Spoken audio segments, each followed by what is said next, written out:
was the height of summer, and my folks had taken off for the weekend to our place in Cape Cod, a 2-hour drive away. Them leaving me alone for a few days was no biggie. Mom had left me some pulled pork and pasta to heat up whenever, and I had some cash if I fancied ordering a pizza. Everything was chill, and on the first night alone, I stayed up gaming on Xbox until 3 o'clock in the morning. So, naturally, I woke up pretty late the next day. I checked my phone and realized it was already past 1 p.m. I'd made plans to play street hockey with my buddies around 3. So I hurriedly got out of bed and stumbled into the shower. I tend to take really long showers when my folks are away. So I was lost in there for about 45 minutes, scrolling through Reddit and Twitter. Suddenly, I heard one of the doors creak open. The bathroom sits right above the back door, and that thing's loud when it moves. Just like the front door. I froze instantly. I was supposed to be alone. I waited for a couple of minutes, trying to catch any other sound. Maybe it was just the wind, or perhaps my parents had come back early. So, I turned off the shower, wrapped a towel around me, and cautiously tiptoed down the stairs to check it out. Despite my house being ancient, every step on those stairs makes a racket. It took me around 45 seconds to descend those 12 stairs, trying to be as silent as possible. As I reached the second to last step, right before I could peer into the kitchen, I took a breath to gather myself. I knew I was probably being irrational. There couldn't possibly be anything there. There was no way I wouldn't have heard another noise. And there was no reason for them to still be in the kitchen, even if it were burglars or something. After mentally berating myself for being paranoid, I chuckled quietly and casually strolled the last couple of steps, turning the corner into the kitchen, and there, about 2 feet away from me, stood a man. He was dead still, staring straight at me, with this enormous grin plastered across his face. But what shook me the most wasn't his face or that creepy smile. It was his arms. They weren't just at his sides. They were positioned in the most bizarre, unnatural way. It's hard to describe, but they were almost twisted, as if they were rotated to the point of being almost completely reversed, and lifted up a bit behind him. Honestly, I think I almost had a heart attack right there. Looking back, I can see how eerie that situation was, but at that moment, I just reacted. I took a step toward him and swung at him, as hard as I could, half slapping and pushing him towards the ground. The moment I made contact, I sprinted back up the stairs, leaving my towel in the kitchen. My heart was pounding like crazy as I barricaded myself in my room, locking the door and propping a chair against the knob. I dialed 911 in a panic, nearly in tears. Recounting what had just happened, I huddled on the floor, staring at the door, praying for the cops to arrive soon. The light seeping in from the gap beneath the door suddenly vanished. The guy was standing right outside. I couldn't move or make a sound, even though the 911 operator was repeatedly trying to get my attention. I was frozen, watching the shadow under the door shift in eerie ways. For what felt like an eternity, I stayed curled up, praying silently for the man to leave. Finally, the light returned, and I heard faint footsteps gradually receding down the hallway. Minutes passed in absolute silence as I sat there, unable to utter a word. Then came the banging on the front door, and the sound of 2 officers entering my house. I felt a wave of relief and opened the door to find them there. I was on the verge of tears. Nowadays, my parents never leave me alone at home, thank God. I check and double-check every lock before bedtime.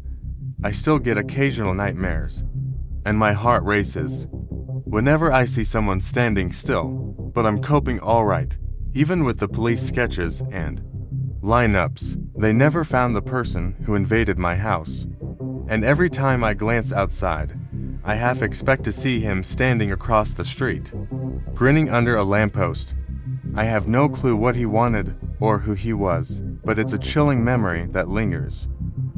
Regardless of the passing time, the memory of that chilling encounter lingered, It left an indelible mark, a haunting reminder that safety can swiftly dissipate, despite all precautions. The unknown man's visitation remained an unsolved enigma. I learned to cope, but the fear persisted in the recesses of my mind. The nights became quieter, yet shadows held secrets, and every still figure triggered a rush of panic. The sense of vulnerability lingered, reminding me that security is fragile, and trust, a luxury. The incident altered me, instilling an acute awareness of the world's unpredictability. I became more vigilant, cautious of my surroundings. The safety of being alone at home dissipated, replaced by an unshakable unease. Life moved forward, but the experience etched a cautionary tale, a narrative warning of the thin line between security and intrusion. The perpetrator remained a phantom, haunting the corners of my thoughts, a constant reminder of the night when a smile met with twisted arms, leaving a lasting imprint on my soul. This happened years back when I was living with my ex. We'd only been in that house for about a month when this incident unfolded. He was out with his colleagues for work, leaving me alone at home. The evening passed by with TV and takeout, but strange noises intermittently disrupted the peace. Each time I tried to focus on them, they'd fade away, leaving me on edge.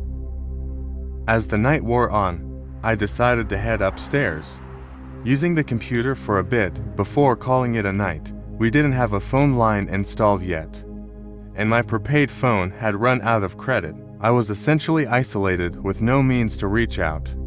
While alone in the house, in the dimly lit bedroom, typing away on my laptop, the eerie noises returned. Barely audible rattles and faint screeches. I shut off the music, straining to discern their origin. Venturing cautiously, without turning on any lights, I retrieved a heavy iron rod from our wardrobe. An unsettling feeling of someone possibly lurking made me hesitant to illuminate the house. With no means of calling for help, I was growing increasingly anxious. I crept into the bathroom, aiming to peek into the alley behind the house, where the whispers seemed to originate. There, hidden in the darkness, I heard murmurs indicating that the men had noticed our valuables and were aware I was home alone, plotting a potential break-in. Perched at the bathroom window, I witnessed them attempting to force open our gate. Their size and the intensity of their efforts daunting. As a petite woman, fear gripped me as I clung to the iron rod, desperately trying to plan my escape. Suddenly, a floodlight from the neighboring house illuminated the alley, startling the intruders. Barking and shouting ensued, and they hastily retreated, leaving me shaking with terror. I remained locked in that room until my ex returned in the early hours, having been oblivious to the night's turmoil. It was a sleepless night, and in the morning, I found our gate nearly broken, scratches around the keyhole, a chilling reminder of how close danger had come. If not for the intervention from the neighboring house, I shuddered to think about the potential outcome. That night became a pivotal moment, a stark reminder of vulnerability and the thin line between safety and danger. The experience left an indelible mark, altering my sense of security and trust in the familiar. We reinforced the gate, installed extra security measures. Yet the fear lingered. Sleep became restless, and every creak in the night amplified my unease.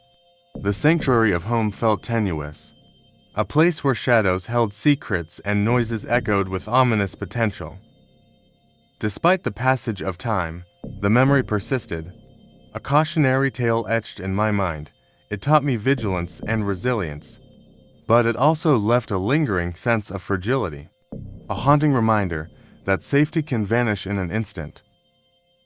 Life moved forward, but the echoes of that night persisted, a stark narrative of what might have been, the solidarity of the neighborhood. The unexpected floodlight became a beacon of hope amid the chilling darkness, a reminder of how community and vigilance can thwart impending danger. Though the perpetrators remained unknown, their shadowy presence forever altered my perception, and as I moved on, that night's events became a stark reminder of vigilance, a narrative etched in my memory, urging caution and preparedness in a world where safety is not always guaranteed. Years ago, I found myself alone at home, an 11-year-old tasked with looking after my 7-year-old brother. It was late, around 9 p.m. The night draped in darkness and pouring rain. We were engrossed in reading in our room adjacent to the front door, its big window adorned with open blinds. The tranquility shattered when the doorbell rang, followed by insistent knocking. I assumed it was my parents, but found it odd they hadn't used their usual entryways. Peering outside, I saw only rain. Their car wasn't in sight. Confused, I approached the door. But the man's voice on the other side was not my father's. He claimed to be selling Girl Scout cookies, a baffling proposition given the weather and hour. Silent, I cautiously checked the peephole and side window, anticipating a father-daughter duo.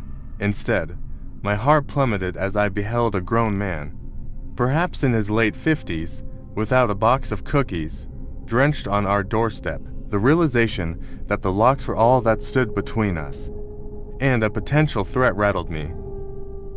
He persistently knocked, mentioning his cookies, as I contemplated calling the police. Then, a chilling sight, the man peering into our room where my brother was, engrossed in his book. Panic surged within me. Summoning all courage, I darted to turn off the lights, swiftly closing the blinds in plain view of the man. Racing through the house, I secured every lock and drew all the blinds, urging my brother to hide in a windowless closet without revealing the situation. I shielded him from fear. Strangely, I never called for help or informed our parents. Instead, I waited, petrified, until the man eventually departed. Reflecting on that night sends shivers down my spine. The realization that numerous things could have gone awry haunts me. My deepest fear remains a stranger gaining access through an unlocked door, an unthinkable scenario that thankfully didn't materialize that night. That night, fraught with uncertainty and fear, left an indelible imprint on my consciousness. It became a stark reminder of vulnerability and the potential dangers lurking beyond our doorstep. In the aftermath, I fortified our home, checking and rechecking locks, reinforcing security measures, and ensuring constant vigilance. The lingering unease persisted, casting shadows of doubt on what had once felt like a secure sanctuary. The memory of that stranger's unwelcome presence haunted my thoughts, a chilling reminder of how swiftly safety can be compromised. It stirred a deep-seated fear of the unknown, a relentless worry that persisted long after that night had passed. Yet, despite the lingering unease, life continued. We resumed our routines, but the heightened sense of caution remained, a silent sentinel against potential threats. Looking back, I realized the gravity of that situation and the potential risks we faced. It's a testament to luck and perhaps a touch of instinct that things didn't escalate further. That night, the fear of an unlocked door being breached by a stranger became a stark reality. It was a close call, a chilling reminder of the need for constant vigilance and the importance of swift action when faced with potential danger. Those incidents with unexpected visitors left me deeply wary of strangers at my doorstep. Yet, one evening, November 2018, proved to be the most distressing. It was England, 6 p.m., but the darkness had already enveloped the surroundings. I was in my room, engrossed in YouTube, when my mom left to pick up my brother and stopped by the gas station, alone at 17. It wasn't unfamiliar, but this night took an ominous turn. Noises echoed from downstairs, initially dismissed as my cat, but realization struck he was beside me. The banging on the back door and the jangling of keys followed, initially assumed to be my brother, but the banging continued, escalating my anxiety. Braving the fear, I ventured into the kitchen, only to witness chaos. The cat flap ripped off, shards scattered. Panic surged as I called my mom, hoping it was my brother playing a prank, but his voice confirmed he wasn't home. The dread intensified. I called the police, trying to stay composed while hiding in my locked room. Terrifyingly, the noises resumed downstairs. Tears flowed as I relayed the situation to the dispatcher. Relief flooded in as my mom, brother, and the police arrived simultaneously. The intruders had attempted a break-in, using a broom to reach the keys and nearly gaining access. They'd been watching, waiting for the opportune moment when they saw my mom's car leave.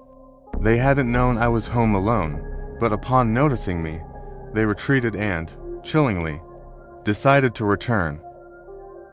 The damage they caused bore testament to their persistence, but sheer luck prevented their entry. They hadn't anticipated the broken door handle. Their plan foiled as they aimed to infiltrate while I remained oblivious, locked in my room. That night reinforced the need for vigilance, and heightened my wariness of strangers lurking around the house. The chilling realization that they might have succeeded had circumstances been slightly different left an indelible mark. It was a stark reminder that safety is fragile, and that a moment's oversight can invite danger. That night was a chilling reminder of the fragility of safety, prompting us to fortify our home even more rigorously. It lingered in our minds, a haunting echo of what could have been. In the aftermath, security measures were heightened, and precautions became second nature. The fear of potential intrusions persisted, casting a shadow over the once familiar comfort of home. The incident left an indelible mark on my psyche, a constant reminder to remain vigilant. It taught me the gravity of those eerie sounds and the importance of taking swift action in the face of potential danger. As days passed, life regained its semblance of normalcy, but the memory remained vivid, a cautionary tale passed on to friends and family. It underlined the necessity of staying alert and cautious, especially in vulnerable situations. Though the intruders had failed in their attempt, their unsettling presence had left an enduring impact. The incident became a pivotal moment, reshaping our understanding of safety and the measures needed to protect it. This incident occurred over a decade ago, and I'll do my best to recount it accurately. One of our childhood homes had a balcony connecting both my mother's and my own bedrooms, through large glass doors. Next to the balcony stood the trees, one of which I used to climb up and down. It faced the street, illuminated by a nearby street lamp. I was 13 at the time. One night, with my brother and mother away, I was reading in bed under a faint light. I heard rustling in one of the trees outside, a common occurrence due to possums and bats. Thin curtains covered the glass doors, and despite the dimness, I could usually see the street lamps glow through them. However, that night, I witnessed a shadow creeping past the doors. It was a tall figure, not one of the neighborhood kids or my petite mother. They moved slowly, trying to remain unnoticed. The street lights created a dark silhouette against the doors.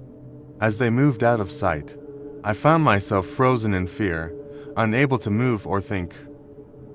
Suddenly, I heard the sound of someone attempting to open the glass doors leading to my mother's balcony. Unsure if they were locked, I swiftly and silently rushed to my bedroom door, securing it. The intruder continued to jiggle the door handle, but it seemed locked, granting me a moment of relief. However, the relief was short-lived as the person paced along the balcony towards my set of glass doors. Their shadow halted directly in front of them. I was petrified, realizing that they couldn't see me, but I could see them. A hand reached for the door handle, and my heart raced. Had I indeed locked those doors earlier? What if I forgot? The seconds leading up to that moment felt like an eternity. Thankfully, the door remained locked. The intruder then paced back and forth on the balcony, Without a mobile phone and the landline distant, I was too terrified to look away or call for help. Tears streamed down my face silently as I hoped and prayed for them to leave. Amidst my silent panic, the intruder uttered, "I could just break the glass. You know." It was then that car headlights turned onto our street, prompting the intruder to vanish from sight, a loud thud signaling their departure. When my mom returned, I was hysterical. Barely able to articulate what had occurred, she promptly called the police. But they never found the intruder. However, a neighbor reported a suspicious truck matching the description of a vehicle connected to attempted child abductions nearby. The police suspected the individual might have followed me home, sparking a chilling realization of how close danger had come. That night left an indelible mark on my sense of safety and security. Despite the passage of years, the memory remained vivid, a haunting reminder of vulnerability and the fragility of our surroundings. We fortified our home with additional security measures, yet the unease lingered. Sleep became elusive, shadows morphed into potential threats, and every rustle outside evoked a sense of foreboding. The incident reshaped our routines and precautions. It became a tale shared with neighbors and friends, a cautionary narrative about vigilance and the importance of staying alert to potential dangers lurking nearby. Though the intruder remained unidentified and uncaptured, the neighborhood's vigilance heightened. Small gestures of solidarity emerged, fostering a tighter-knit community focused on safeguarding one another. For me, that night became a pivotal moment, a reminder of the importance of vigilance and swift action in the face of danger. It instilled in me a lasting awareness of the need to stay cautious, especially in seemingly safe spaces. Life moved forward, but the events of that night remained etched in memory. It became a narrative of resilience, a stark reminder of how close danger could encroach, urging a constant state of vigilance and preparedness.